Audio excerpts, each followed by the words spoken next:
I'm back. This time sponsored by Labatt Point 5. Figure 74 more of these in the next half hour and I'm going to have a little bit of a buzz. So, I've been meaning to put this together for a while. Just kind of a couple different reasons, actually. Number one, I got a lot more views and comments and stuff on my last video than I thought I would. It was kind of just thrown together, much like this one. But a lot of people, I don't know how it got shared, but a lot of people commented and started talking, and it was really good. It helped me a lot for a few different reasons. I'll get to that in a little bit here. The other reason is some of my, just through different, because I'm away and moving around a lot the last 10 years, different circles of people and stuff. There's a lot of miscommunication about what I went through, why I went through it, that kind of stuff. So kind of give you the horse's mouth version of it, and hopefully it's the truth because it's coming from me. So backstory, a bit of a backstory since my last surgery. Things didn't really get better. They kind of got really worse. I'm going to try and shorten this up as much as I possibly can because I could blab on about this for 6 hours, but nobody wants to hear that. I'll go back to probably this time last year. So this time last year, my mobility had gotten worse to the point that I couldn't really walk at all. Walker wouldn't do it. So at that point, we had an OT come through the house from AHS, and she assessed the house, came to my work, checked the workout, all that stuff, and basically starts looking down the wheelchair path and helps us out with quotes and sourcing out stuff like that. So at that point, I could no longer walk, but then I was starting to get considerable pain. So I couldn't walk at all. I'll get to the reason in a little bit here. And we'd bought a used wheelchair. It had a scooter, and now it was waiting for an expensive wheelchair and a travel chair. And all of a sudden, it's like, how do I do anything? I can't move. I can't go anywhere. I couldn't even get to the van or to the car to go to Tim's. Like, nothing. So I was like, okay, I got to get this figured out. So I was going through that process, but around this time of year is when the pain started. And the doctors were doing their normal thing. They got to go through the process, and they're checking their things at their normal pace, which is not real quick. So the pain had started, though. And up until then, I had a lot of pain, or what I thought was pain. I had no idea what I was about to get into, because at that point I didn't have a clue what was wrong, other than everything wasn't functioning from the waist down pretty much. And the pain started one night. I was sitting on the couch in my chair, and Val had gone to bed, and all of a sudden it felt like a knife right through my tailbone and 2 more knives right down my legs. And it was like, holy fuck. And yeah, I'm going to use that word. So if language is a problem, you might want to shut her off now. It was something I never thought. It was a level of pain I never thought even existed. And it lasted about 5 minutes. And all I could do was scream. So that was the first episode. And then after that, it started more and more frequently, to the point where it was about every hour and 15 minutes. And it was just out of the blue, and I didn't have to move, nothing. I would just be laying on the couch or sitting in my chair, and it would just knife down my back, right at the tailbone, and then 2 down my legs. And all I could do was just hang on and scream and scream and scream. Val knew to get up and push the button for my recliner and get me sitting up again, but that just gave me something to hang on to. Like, the pain was, I can't even explain it. By then, they had already started me on a bunch of pain meds. And as that pain started to come more and more frequently, well, they throw more meds at you, right? So by that time, by the time December had rolled around, we had spent like 2 months just every hour and 15 minutes. We didn't sleep at all. It was absolute hell. And there was no rhyme or reason to it. There's nothing, no position I could go into there that it wouldn't happen. It would just happen. And that was a long 10 minutes. I remember the one time it didn't quit, and she called an ambulance. And they came. And it took them like over an hour to get me out of my house because they couldn't move me. And those clowns don't even have pain meds in their truck. So I don't know what good they did anyways, but especially considering the hospital's across the alley. But I actually ended up calling the fire department to come, 4 dudes with a tarp, and they had to haul me out that way. That's another story. They parked the damn ambulance on the street. It's 30 below, and they dragged me out on a tarp in my underwear. And I've been sweating because I've been screaming. Yeah, that was a fun trip. So that happened more and more frequently. But then I was already on, you name it, Oxy, Tramadol, gabapentin, Percocet, all of it. And nothing would even touch the pain. Like, nothing. And so if anybody tells you that opioids can do something for nerve pain, nope. So at that time, I had an appointment booked with my surgeon. And I'd had an MRI done on my lower spine, but I didn't have the results. Actually, my doctor did, and he said, you got real big problems down there. But he doesn't really know exactly what he's looking for. So I just happened to, on the 14th of December, have a phone appointment booked with my surgeon.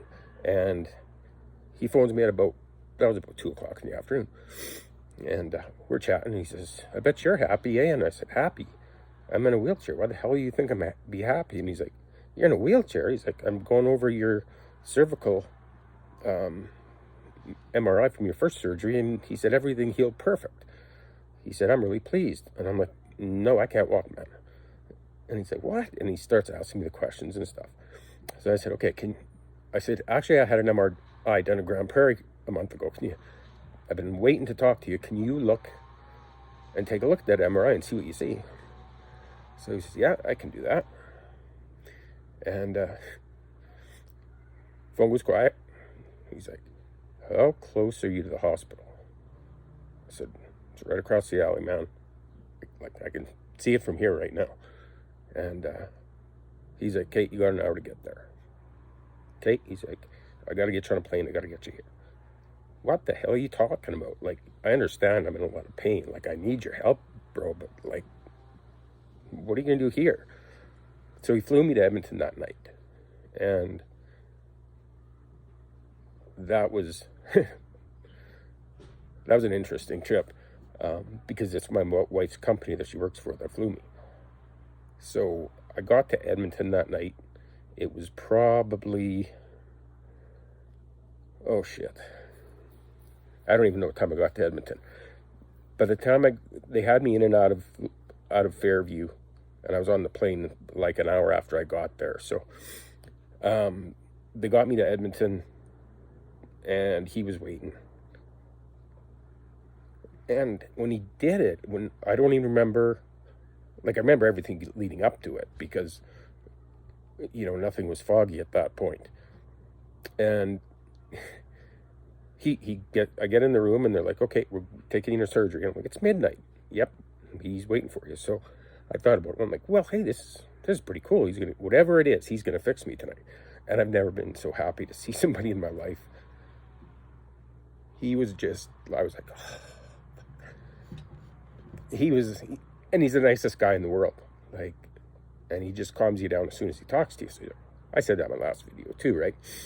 And he didn't tell me what was going on. He didn't tell me why, what the rush, nothing. Because there was nothing. They got me to the hospital. I was in the room for like 10 minutes.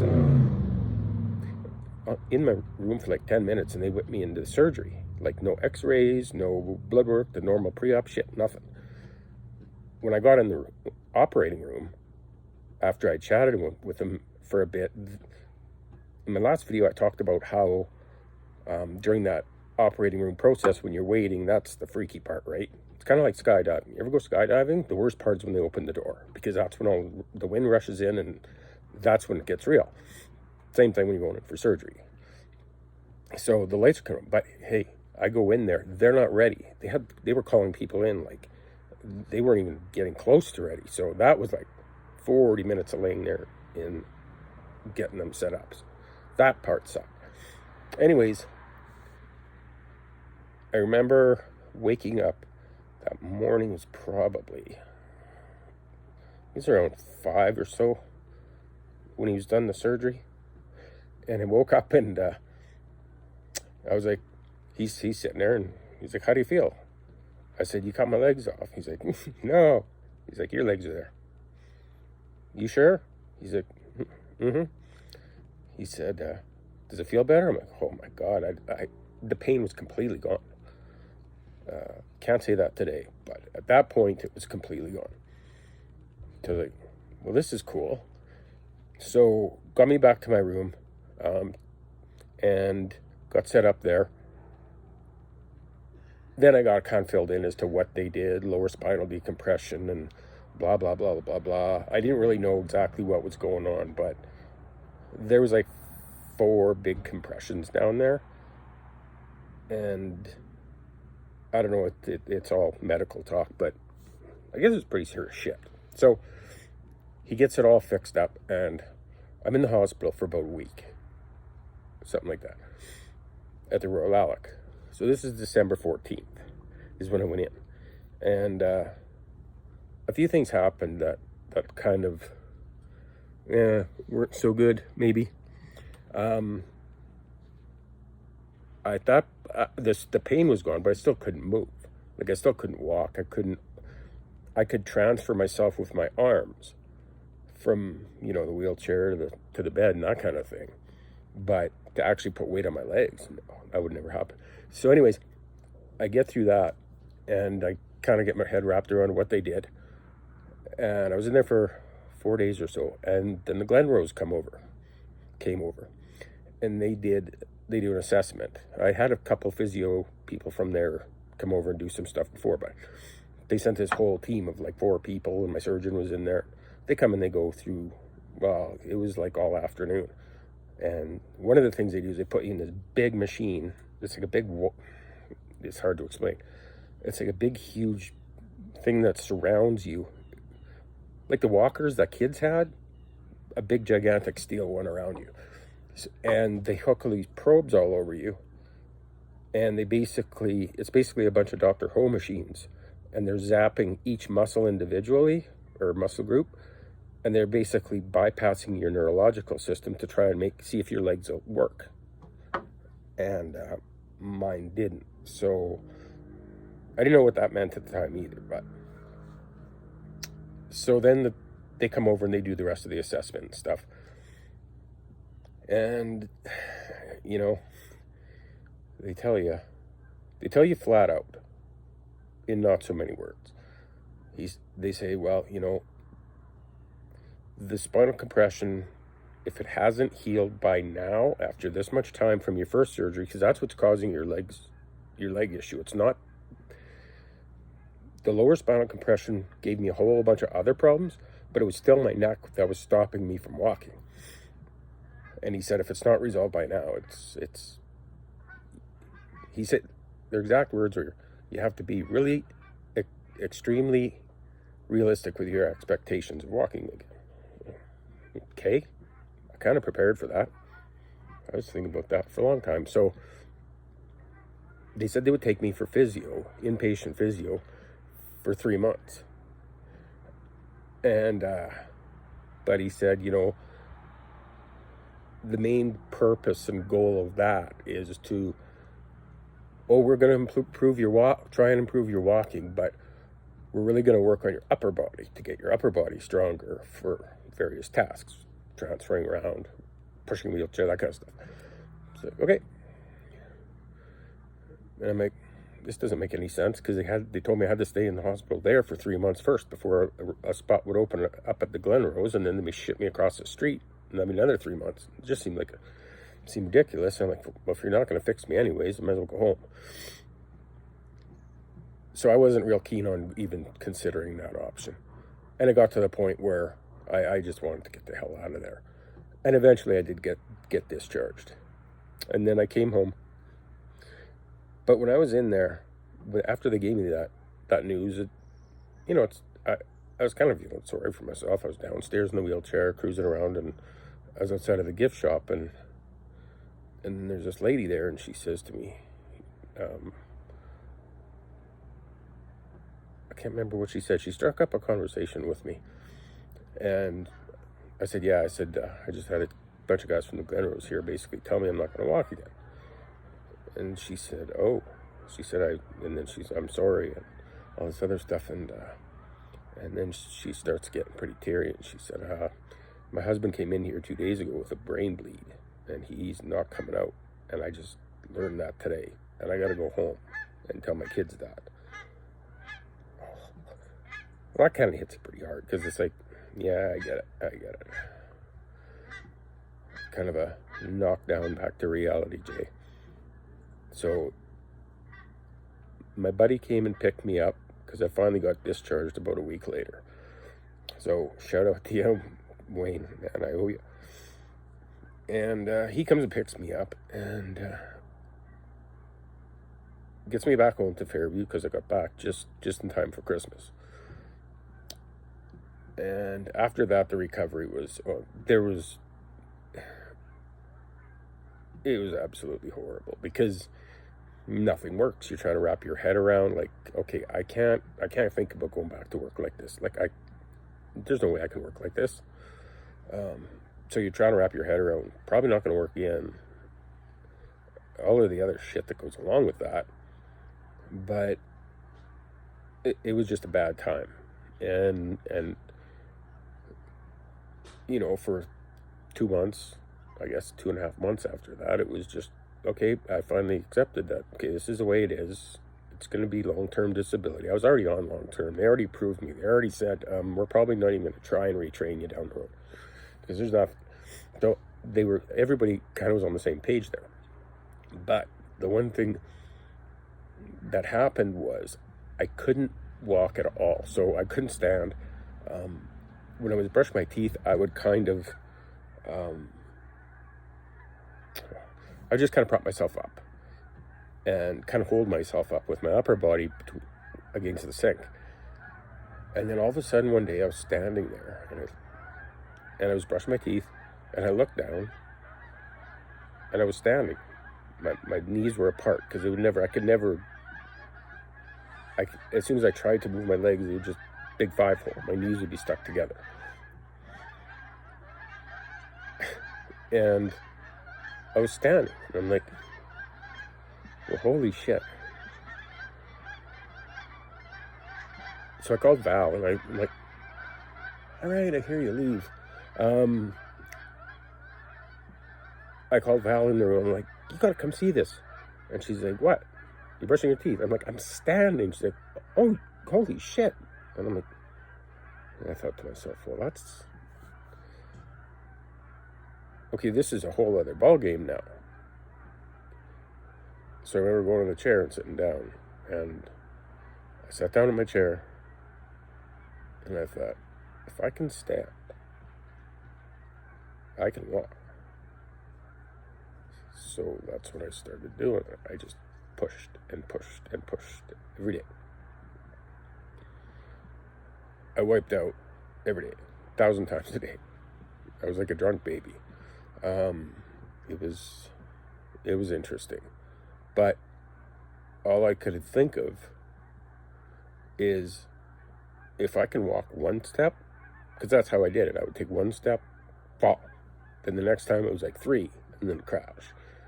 And then 5, and then crash. And it was up against a wall, on a couch, on the floor, wherever, knocking shit over, all over the place. But that's just all I could do, one at a time. And it got to the point where I could kind of half-assed maneuver around the house, like, because it's like, when you get up at night with all the lights off in your house, you can get your way, you know where you're going, right? So you get to know the house, and I knew what I could hang on to and where all the safety nets were for me. And up until that point, I had people helping me do everything. Like, I couldn't get the garbage to the door. I had the wheelchair was in the house full time, so I was in the wheelchair all the time. But that, I mean, if anybody's ever watching this in a wheelchair or ends up in one, it's not what people think. The part about wheelchairs, that doesn't matter how you set your house up or what you're doing with it. Everything's always 6 inches too far, because you set something on the counter and somehow you put something in front of it and then it gets pushed back and you can't reach it. Or you bash the dishwasher when you go to reach it with the wheelchair. You drop something, you lean over to get it, it's 6 inches too far, you can't reach. So you got to carry a stupid reacher with you everywhere to pick everything up. Like, that was my life. And it was bullshit, but it was what it was. But then I'm like, okay, if I can do this, and this has got to be happening for a reason. And, you know, I just, at that point, I was starting to get optimistic, but I was confused, because I just went from wrapping my head around from going to be in a wheelchair forever to all of a sudden one day it's like, hang on a sec here, because I come from I have a football mentality. I always have had, and so I look at things. You know, football, everybody thinks football is a game of touchdowns and big passes, but that's not what wins football games. Football games are won and lost inch by inch on the line. So that's what this was. It was just inch by inch. My baba, my grandma, for those of you who aren't Ukrainian, you know, always used to say stuff like, just do stuff little by little. Like, she had good advice. She was a smart woman that I had a really special relationship with. And even as a young boy, I remember her always sticking up for me. I'll just leave it at that. And I could just keep hearing her saying stuff like that. So it's like, okay, somebody's on my side here too. This might be a little bit bigger than me, because there's a bunch of stuff that I didn't really wrap my head around or believe in before that I'm kind of sold on now. Like Reiki, I didn't ever think I would even try that, but that is actually one of the things that did help me before that. But so thanks, Sammy. Excuse me. So that's all I could do, is just push myself a little bit by little bit. Got to the point where I could get to the door, get the garbage out to the bin even, because that was only 2 steps. And then one night I was going to take the garbage out, and I got it to the outside of the house, and I was going to text my buddy from work, Andrew. He was going to come and see if he'd pull it down to the road for me, like he always did. I thought, no, I'm not going to text people forever. I can get this son of a bitch to the road, which really was the easy part. Getting back when the driveway is covered in snow and ice and shit, and the only saving grace was it's snow. I'm not going to hurt myself. Then in the spring, I could really start maneuvering around the house and the backyard, because in the backyard, I've been wiped out 1,000,000 times this summer. At least 1,000,000. And the only thing that hurts is your pride, because it's all dog shit back there. So that's the worst that can happen. So I wasn't really too worried. Val was always paranoid, because I guess I can fall off the edge of the deck and stuff, and she got freaked out. But I'm like, I've fallen so many times, it just doesn't matter. So, but around that time, the pain started coming back again. So I'm at the point now where I've got quite a bit of pain, but I think I know it isn't nerve pain. I'll tell you right now, it's not nerve pain, because nerve pain, right now. That one I'll never forget. but the pain, I do get a lot of pain right now, but it's not near what I had before. I got back to work, thank Christ. I mean, that was one of my biggest fears, was not being able to get back to work, because I mean, I love my job. I love being there with the guys, and it wasn't looking real good there. So I thought, well, I guess I'm screwed now. So that was good to finally get back there. A little bit risky. I'm in a wheelchair there full time. I have to be, because there I have not. If first of all, I can only walk about 50 feet, and then I'm out of gas, which doesn't even get me from my office to my classroom. Plus, there's absolutely nothing to grab onto. So I can walk the 10 feet from my car to the door, or to get inside, and then I have my wheelchair right inside the door, and then for the rest of the day, I'm good. So that's been awesome, is getting back there. I was kind of worried a little bit about what people would think, because, to be honest, I quit giving a shit what people thought like 20 years ago about me. I really don't give a fuck what anybody thinks about me. There's all people. I think there's like 3 people and 4 dogs that I worry about what they think of me. That's about it. So if people don't accept me in a wheelchair, I could give a shit. Because with being in a wheelchair, I find strangers more accepting than some family. It's just the way it is. People look at you differently depending on who you are to them. So if I guess for an example, a stranger looks at me when I'm in a wheelchair as a disabled person in a wheelchair. And then if I start talking to them, they'll be like, this guy's a real smart ass. Where anybody that knows me, has known me for 30 years, knows me as a big smart ass who now just happens to be in a wheelchair. There's a big difference. I wouldn't say you get more sympathy from strangers. It's just a different way that people view you. But the getting back to work was, the students have been awesome. Coworkers have been awesome.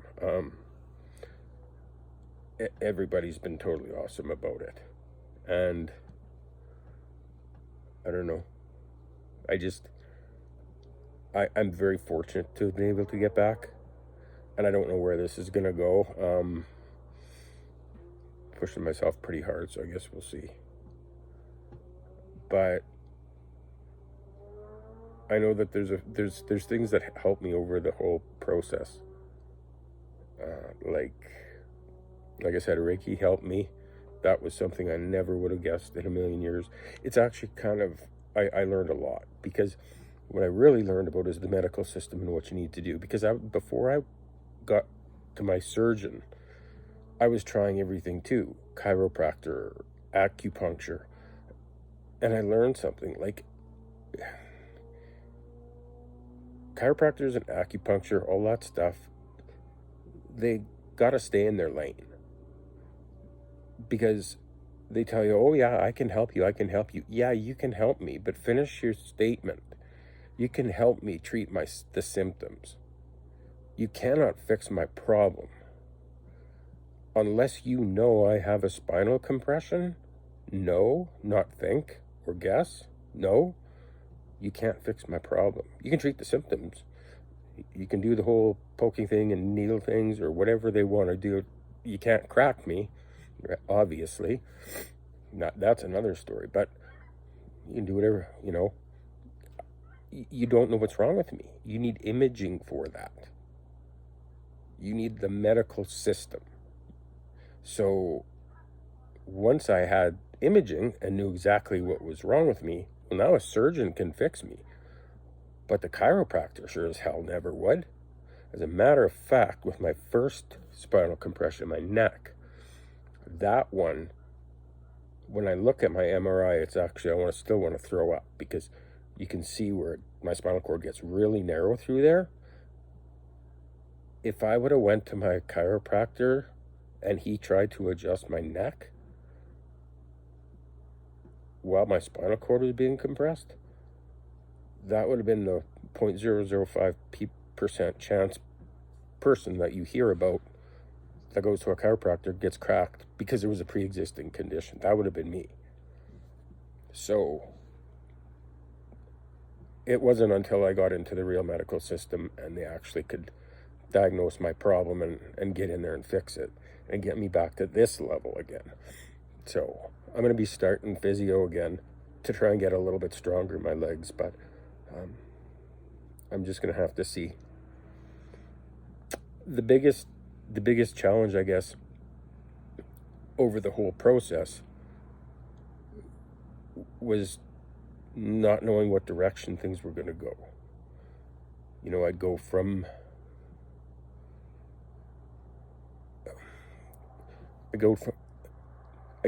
okay, I'm not going to work again. I got to accept that. But at the same time, you're trying to find money for wheelchairs because that costs money. My one wheelchair, thank God, Val's insurance covered the whole thing, was $23,000. Like, they're not cheap. The other one I had to pay for up front. We had to come up with a shitload of money for that and then get reimbursed. So there's all this shit going on all at the same time, and I don't know. You don't know which end is up, and I still don't know where this is going to end up. But all I know is that right now I'm back to work. Things are kind of half-assed normal. I don't know if I'll ever be able to walk to the point where I could survive at work. I would love to think so, but that's a bit of a stretch because there's also the other side of this game that the whole reason this all started with the spinal compressions and lesions, which is what it originally was called, which is actually what it caused it. We now have to start the process of looking into the MS side of things. So back to a neurologist. I've got a new one now because my old one retired. This one's just as weird as the old one, but at least he's not a prick like the last guy. And we got to go down that road. So I think I'm getting booked in for another MRI on my noodle to see what's changed with the lesions there, and I don't know. I guess we'll see. It's going to be a long process because that side of it, it's like anything neurological.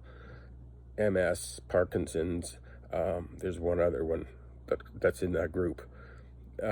Any of those three, it takes years to get a diagnosis because there really is no one surefire test. Lesions on your brain and spine do not 100% guarantee you have MS. I don't know what the percentage is. It's very high, but they can never, ever actually give you a MS or Parkinson's or any of that stuff, a diagnosis without a lot of testing. So when I get my MRI done in the next month, if they've changed or anything, the next step, then they can't say you have MS. The next step, he said, is a spinal tap, which I'm not even going to think about at this point. I don't even know if I'm going to consider at this point. So that's kind of where I'm at with that. It'll be a long time before I know for sure, but hopefully he can start me on some meds at least if he gets more recent imaging of my the lesions that are up in my noodle. So I don't know if I had anything else. That's pretty much about it. Just wanted to kind of bring people up to speed what the hell was happening, because there was a lot of funny stories floating around, and that I kind of clear that up for people who are interested. I know that I look at things a little bit differently now. I don't ever want anybody to look at this as kind of feeling sorry for me through this whole thing, because that's not what this was meant for. When you go through something like this, there's 3 phases that you'll go through. surviving, which was the first phase, which was me last year at this time, to existing, which was me after the surgery, to back to living. Problem is, not everybody gets to number 3.